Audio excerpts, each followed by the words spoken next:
En este video hablaremos también de generadores. En este caso vamos a hablar del generador compuesto, que se le llama así porque es una composición del serie y del paralelo.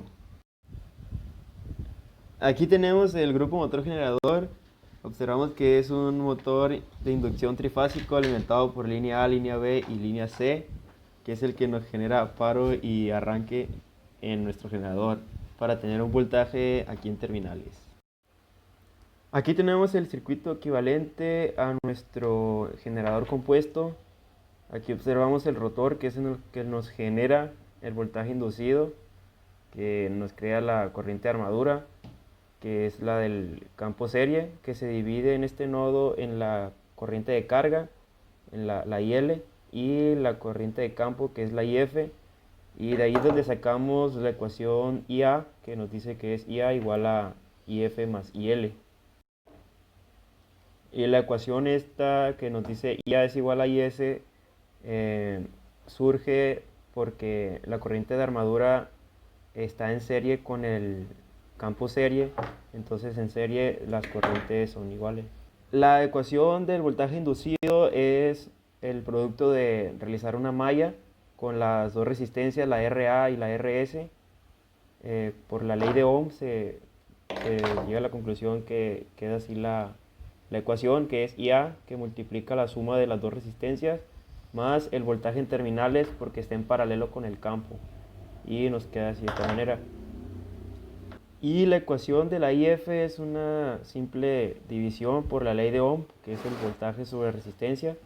Nos quedaría el voltaje en terminales sobre la RF. Las resistencias de carga que se observan aquí en nuestra práctica las pondremos como cautines, que son los que hemos estado utilizando en las prácticas anteriores. Una vez llevada la práctica al laboratorio, utilizaremos el mismo grupo del motor generador de las prácticas anteriores. Y aquí este multímetro nos observa el voltaje con el que está alimentado el motor, que por medio de una banda hace mover a nuestro generador, que lo conectaremos ahora de la forma compuesto, que es en serie paralelo. Seguimos con el procedimiento que hemos realizado en todas las prácticas anteriores, que es de conectar cargas al voltaje en terminales, que serán los cautines como ya mencionamos. Y aquí estos dos multímetros nos leen las mediciones cuando esté en vacío, o sea que no está ninguna carga conectada. Y se observa que la corriente es 0 y el voltaje en terminales es 126.3 volts. Aquí ya hemos conectado un cautín y observamos que la corriente ha aumentado a 1 ampere y el voltaje terminal nos queda en 16.5 volts. Aquí conectamos otro cautín al voltaje en terminales en paralelo y la corriente nos aumentó a 1.56 amperes y el voltaje cayó a 110.8 volts.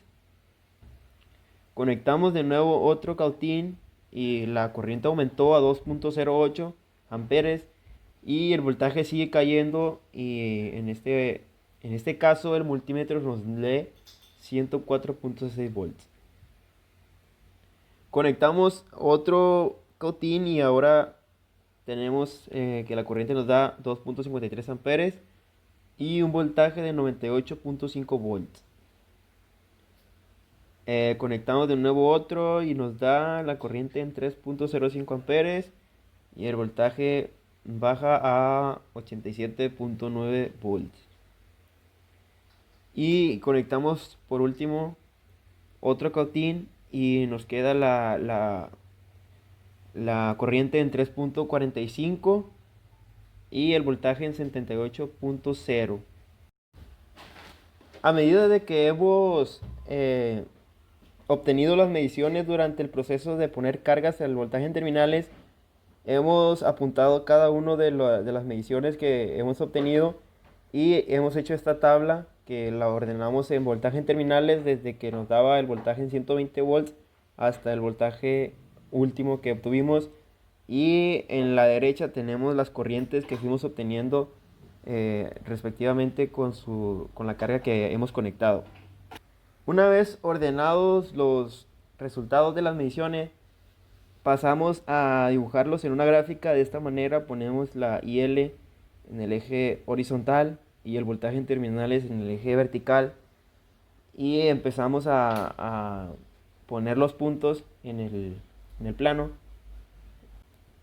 Y obtenemos esta gráfica que es nuestra curva de magnetización, que observamos que a medida de que aumenta la corriente, el voltaje va cayendo. Y pues concluimos de que este generador es más estable que el pasado, que fue el generador paralelo.